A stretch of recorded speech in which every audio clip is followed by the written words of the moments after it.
مكان يا مكان، قصة لكل زمان ومكان، ولا يحلى الكلام إلا بذكر النبي عليه الصلاة والسلام. كانت في بنت جميلة جميلة اسمها سندريلا. كانت عايشة حياة هادية وسعيدة وسط باباها ومامتها. بيت مليان حب وضحك ودفى زي أي بيت. لكن في يوم القدر غير حياتها كلها. مامتها تعبت جدا، وبعد فترة قصيرة سابت سندريلا وماتت. وسندريلا لقت نفسها من غير حضن وباباها فضل معاها بيحاول يديها كل الحب ويعوضها عن اللي راحت. ومع مرور الوقت باباها حس إن سندريلا محتاجة حد يكون معاها في البيت يشاركهم حياتهم ويعوض جزء من غياب الأم. وفضل يفكر لحد ما قرر يتجوز تاني. وفي يوم نادى على سندريلا وقال لها: يا سندريلا، دي مرات بابا الجديدة، ودي بناتها نفيسة ودرية. سندريلا بصت لهم بابتسامة صغيرة، لكن قلبها كان مش مرتاح. أما هما كانوا عاملين نفسهم طيبين ولطاف قوي، بس الحقيقة نفيسة ودرية كانوا دمهم خفيف قوي، بس مش أذكياء بالمرة. ومع الأيام ابتدت مرات أبو سندريلا توري وشها التاني.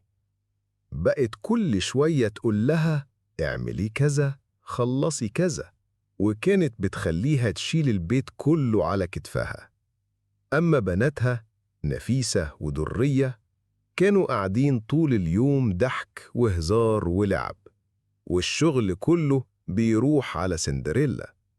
بس هي عمرها ما اشتكت، كانت بتحاول تفرحهم وتخلي البيت جميل زي ما كانت أمها بتحب.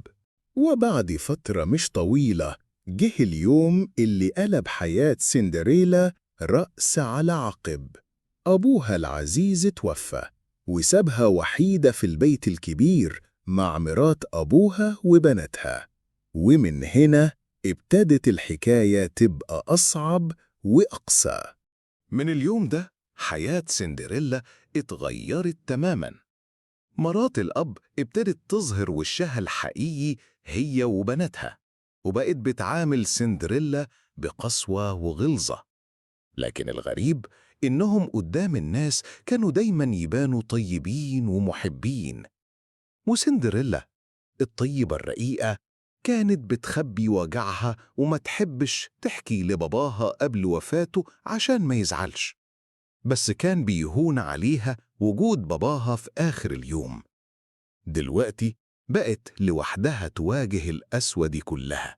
يوم ورا يوم مرات أبوها وبناتها بدأوا يخلوا سندريلا تقوم بكل شغل البيت الكبير، من الصبح بدري وهي بتنظف، تطبخ، تغسل، وترجع تنظف تاني.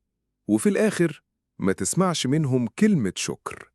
كانوا دايما يطلبوا أكتر ويعاملوا سندريلا على إنها خادمة مش بنت البيت، لا وصاحبته. لكن بالرغم من التعب قلبها كان لسه طيب، ولسه عندها أمل إن بكرة يكون أجمل. وبرغم كل التعب اللي كانت بتعيشه، كان قلب سندريلا مليان بالرحمة والحنان. كانت دايما تلاقي راحتها وسط الطيور والحيوانات، أصحابها الصغيرين اللي كانوا بيحبوها زي ما هي. تعالوا يا حبايبي، يلا كله يجي يتعشى. فهمت، بتحبوا الحبوب دي أكتر صح؟ وانت يا مشمش دايما متأخر، تعال بسرعة قبل ما يخلص. يلا يا بسبس، خد دي، شكلك مبسوط قوي النهاردة. انتوا فرحتي الحقيقية، معاكم بحس إن لسه عندي عيلة. كل اللي نفسي فيه أعيش وسط ناس قلوبهم طيبة، من غير ما يحسسوني إني قليلة أو مش مهمة. نفسي ألاقي حضن أرجع له وأنا مطمنة، ونفسي أضحك من قلبي من غير ما أكون بخبي دموعي. يمكن ربنا سمعني، ويمكن الخير لسه مستنيني. شوفي يا درية، الفستان ده لازم يبقى ليا أنا الكبيرة. كبيرة ايه يا نوفا؟ انتي مش هيدخل فيكي أصلاً، انتي تخينة. لا والله، هيدخل وهيبقى زي القمر عليا. سيبيه بقى، الفستان ليا، مش كل مرة ألبس هدومك القديمة. يا نهار أبيض، أنا تعبت. هما طول الوقت كده يتخانقوا على أي حاجة حتى لو ما تستاهلش. يا ريت بس يعرفوا إن الجمال مش بالفستان، الجمال في القلب. وهنا كان الفرق باين. نفيسة ودرية طول النهار خناقات على الفساتين والحاجات التافهة، أما سندريلا فكانت روحها أرقى وأجمل من كل ده. كان جمالها في قلبها الطيب، مش في لبس ولا في زينة. سندريلا، يلا بسرعة، نفسي في طبق محشي سخن دلوقتي حالاً، مش شايفة إني جعانة؟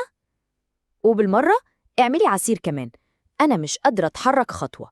حاضر يا نفيسة، هجهز لك الأكل دلوقتي. سندريلا، بصي للفستان ده، عايزاه يبقى مفرود ومكوي زي المراية. ما هو أنا مش هينفع أخرج بيه وهو متكرمش كده. يلا يا سندريلا، خليني أبقى قمر قدام الناس. ماشي يا درية، حاضر. هكوي الفستان وأخليه زي ما انتي عايزة. يا حبيبتي انتي زي بنتي بالظبط، بس لازم تساعدي إخواتك في شغل البيت، أصلهم تعبانين. يا مامي، أنا تعبت قوي من كتر القعدة. خلي سندريلا تعمل الشغل بدلنا. هي بتحب الشغل أصلاً، خليها تروق البيت كله. حاضر يا ماما. يلا يا درية، نلعب إحنا لحد ما الأكل يجي. طبعاً، أصل سندريلا موجودة تشيل عننا. يا عيني، سندريلا وراها شغل كتير، مش هتعرف تيجي معانا وإحنا رايحين نشتري فساتين. سيبكوا منها، قاعدة تلف حوالين المطبخ بالمقشة ومش واخدة بالها من حاجة. يلا بينا إحنا. يا سلام، لو كنت أرنوبة صغيرة زيكم ولا فراشة حتى، ياه، أعيش ألعب وأجري في الجنينة من غير أوامر ولا صريخ ولا أسوأ. بصي يا نوفا، نايمالي كأنها أميرة. أميرة إيه؟ دي أميرة الكنس والمسح وشغل البيت.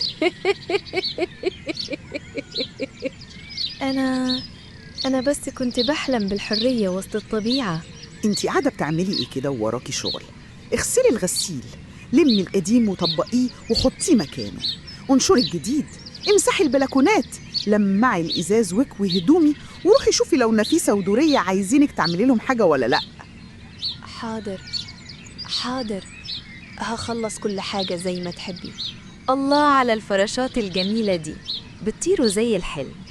تعالوا نلعب حوالين الزهور. شايفين قد إيه الدنيا حلوة؟ يا طيور الصغيرة الجميلة، صوتكم بيفرح قلبي.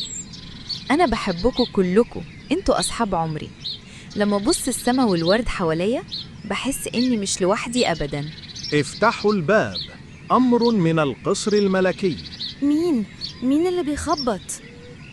يا خبر، انت جاي من القصر؟ أيوة يا أنسة، جاي برسالة من جلالة الملك. كل بنات المملكة معزومين على حفل الأمير الكبير. ياه، دي أجمل حاجة سمعتها في حياتي. كأني بحلم. يمكن تكون بداية حكاية جديدة. دعوة من القصر الملكي. يا بناتي، الحفلة دي هتكون حديث المملكة كلها، دي فرصتنا الذهبية ولازم نستغلها. يعني هنشوف الأمير بنفسنا؟ ياه، أخيراً. أول ما الأمير يشوفني هيطير بيا ويختارني. ما هو أنا أحلى واحدة في المملكة، مش كده يا مامي؟ ياه، الجو جميل قوي. نفسي ألبس فستان جديد كده واتمشى هنا قدام الأمير. هبقى أنا والفراشات واحد. هو أنتي لو لبستي أجمل فستان حد هيبصلك؟ أنا اللي هخطف الأنظار زي ما دايما. مش بالفساتين ولا المناظر والله يا بنات، المهم القلوب الطيبة هي اللي بتتلاحظ. انتي يا سندريلا، شكلك فاكرة نفسك هتروحي الحفلة؟ قبل ما تحلمي حتى. البلاط كله يلمع، والستاير تتغسل، والفساتين تتكوي، ولو فضل وقت يمكن نفكر ساعتها. حاضر يا ماما، هعمل كل اللي حضرتك عايزاه. بصيها دورية، ماما هتغرقها في الشغل كالعادة. يعني مفيش حفلة ليها زي ما توقعنا بالظبط. لازم أخلص بسرعة، أمسح هنا، أغسل ده، أمسح السلالم. يلا يا سندريلا، لو خلصت بسرعة يمكن ألحق أجهز للحفلة. ياه، أخيراً فستاني، مش مصدقة إني هلبسه. بجد كأني في حلم.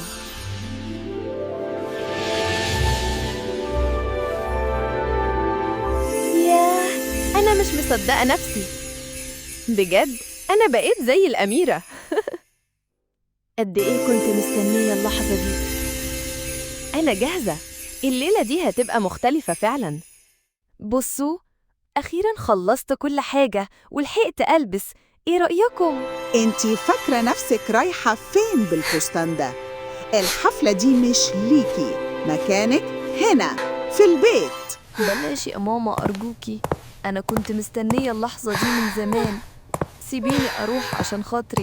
اسكتي خالص، انتي عمرك ما هتبقي زي بناتي. مكانك جوه اوضتك ومش هتطلعي منها الليلة.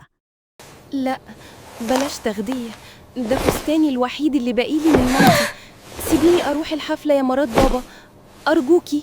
كفاية دلع، فستان زي ده ما يتلبسش عليكي. انتي خدامة وبس، الحلم ده انتهى خلاص. وقعدت المسكينة سندريلا لوحدها في أوضتها، مقهورة ودموعها بتنزل على خدودها. أما مرات أبوها وبناتها فلبسوا أحلى لبس وخرجوا سابوها وراهم رايحين فرحانين على حفلة القصر.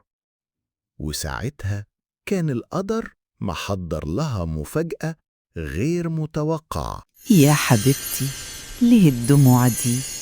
أنا سمعت قلبك وهو بيتمنى وجيتلك أهو. أنا صاحبتك من زمان، يمكن عمرك ما شفتيني قبل كده، بس كنت دايما جنبك. النهاردة ليلتك المميزة، ومش هسيبك تقعدي تعيطي كده. أخيراً حد سمعني. أنا مش عارفة أنت مين ولا دخلتي هنا إزاي، بس أنا مش مصدقة. هو ممكن بجد تساعديني أروح الحفلة؟ هخليكي أجمل من كل الأميرات، بس اسمعي كلامي كويس يا قمر. هتروحي الحفلة وتتبسطي وتعيشي أجمل ليلة، لكن الشرط الوحيد قبل ما تدق الساعة 12 لازم ترجعي بيتك فوراً. بجد مش قادرة أصدق إني هروح الحفلة زي باقي البنات. شكراً قوي، شكراً من قلبي. هفضل طول عمري فاكرة إنك منحتيني أجمل لحظة في حياتي. دلوقتي يا سندريلا، خليكي واقفة هنا وغمضي عينيكي، وبلمسة صغيرة من عصايا هتبقي أحلى من أي أميرة في القصر.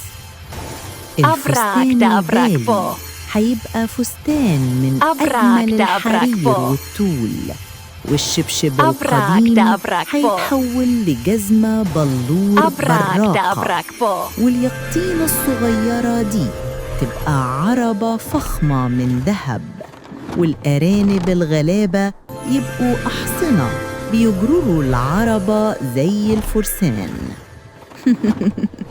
بس افتكري يا بنتي، كل السحر ده هينتهي أول ما تدق الساعة 12. ووصلت العربية السحرية قدام بوابة القصر الكبير. سندريلا نزلت بخطوات هادية، منورة كأنها أميرة من عالم تاني. الناس كلها وقفت مبهورة، العيون كلها اتلمت عليها، وكأن القمر نفسه نزل يزور القصر الليلة. ولما شاف الأمير سندريلا لأول مرة قلبه اتخطف من جمالها. سندريلا والأمير اتلاقوا في رقصة ساحرة، كل حركة منهم كانت كأنها موسيقى للروح. الناس كلها واقفة مندهشة والابتسامة ما نزلتش من وشهم، والرقصة مستمرة. وفجأة الساعة قربت تدق 12. سندريلا بصت للساعة واتصدمت. الوقت جري بسرعة، لازم تجري قبل ما السحر يختفي. وكل حاجة حواليها كأنها بقت بتجري معاه. والأمير وهو ماشي بين الحشود لقى الجزمة الصغيرة البراقة على الأرض بتلمع وكأنها مستنية حد يكتشفها. اتجه بسرعة وجابها في إيده. أثر صغير على الأرض كان دليل كبير. يا ترى مين البنت اللي كانت بترقص معاه؟ مين صاحبة الجزمة دي؟ وفي الحفلة قدام كل الناس الأمير رفع الجزمة في إيده عالي وقال بصوت مليان عزم: اللي هيلاقي صاحبة الجزمة دي هياخد هدية عظيمة مني مهما كلف الأمر. الكل اتلم حواليه والفضول والدهشة مالين المكان. مين اللي هتكون صاحبتها؟ الأمير ما استناش، جمع جنوده وقال لهم: لفوا على كل البيوت، كل بنت تقيس الجزمة، لازم نلاقي صاحبتها. الجنود اتحركوا بسرعة، راحوا من بيت لبيت، وكل مرة البنات تقيس الجزمة، والفضول والتوتر ماليين المكان. مين اللي هتكون الفتاة المحظوظة؟ وصل الجنود أخيراً لبيت مرات أبو سندريلا. قلب سندريلا دق بسرعة. هي قاعدة جنب الباب، الست واقفة وفايقة، والجنود قالوا: دلوقتي هنجرب الجزمة على كل البنات. اللحظة دي كلها توتر وحماس. مين هتكون الفتاة اللي هتلاقي الجزمة؟ مرات أبو سندريلا واقفة ومش مصدقة. لما الجزمة وصلت لرجل نفيسة حاولت تلبسها، بس مفيش فايدة، كانت رجليها كبيرة خالص. حطي رجليكي دلوقتي جوه الجزمة قبل ما أقطعلك صابع. مرات أبو سندريلا قالت للعسكري وهي متضايقة: تقيسها ليه وهي أصلاً ما راحتش الحفلة؟ العسكري مصر: ده أمر ملكي، لازم كل بنت في البلد تجرب الجزمة. واللحظة اللي كانت مستنياها سندريلا أخيراً حصلت. الجزمة مناسبة عليها. الكل حواليها اتصدم من المفاجأة، وده كان بداية النهاية لكل مصايبها. وصلت سندريلا عند الأمير واللحظة كانت سحرية. الجزمة في رجليها بالظبط وكأنها متخلقة مخصوص علشانها. العينين كلها عليهما والقلب كله فرح. ومرت الأيام واتحققت السعادة. الأمير وسندريلا اتجوزوا وعاشوا مع بعض في حب وفرح، وخلفوا بنت جميلة شبه مامتها. ضحكها يملى المكان والقلب كله سعادة لا توصف. وهكذا انتهت حكايتنا اللي مليانة سحر وفرحة. وفي نهاية الحكاية القلوب الطيبة دايماً ليها مكافأة كبيرة. سندريلا علمتنا إن الحب والصدق واللطف مش بس بيكسبوا، ده بيحولوا الدنيا حوالينا لمكان مليان نور وسحر. والسعادة الحقيقية بتيجي للي قلبه صافي ونقي. وتوتة توتة خلصت الحدوتة. اعمل لايك وسبسكرايب عشان تتابعوا باقي حكاياتنا السحرية وتعيشوا كل لحظة من السحر والجمال مع قناتنا حكايات ديدو وليلي. كل يوم حكاية أحلى من اللي قبلها.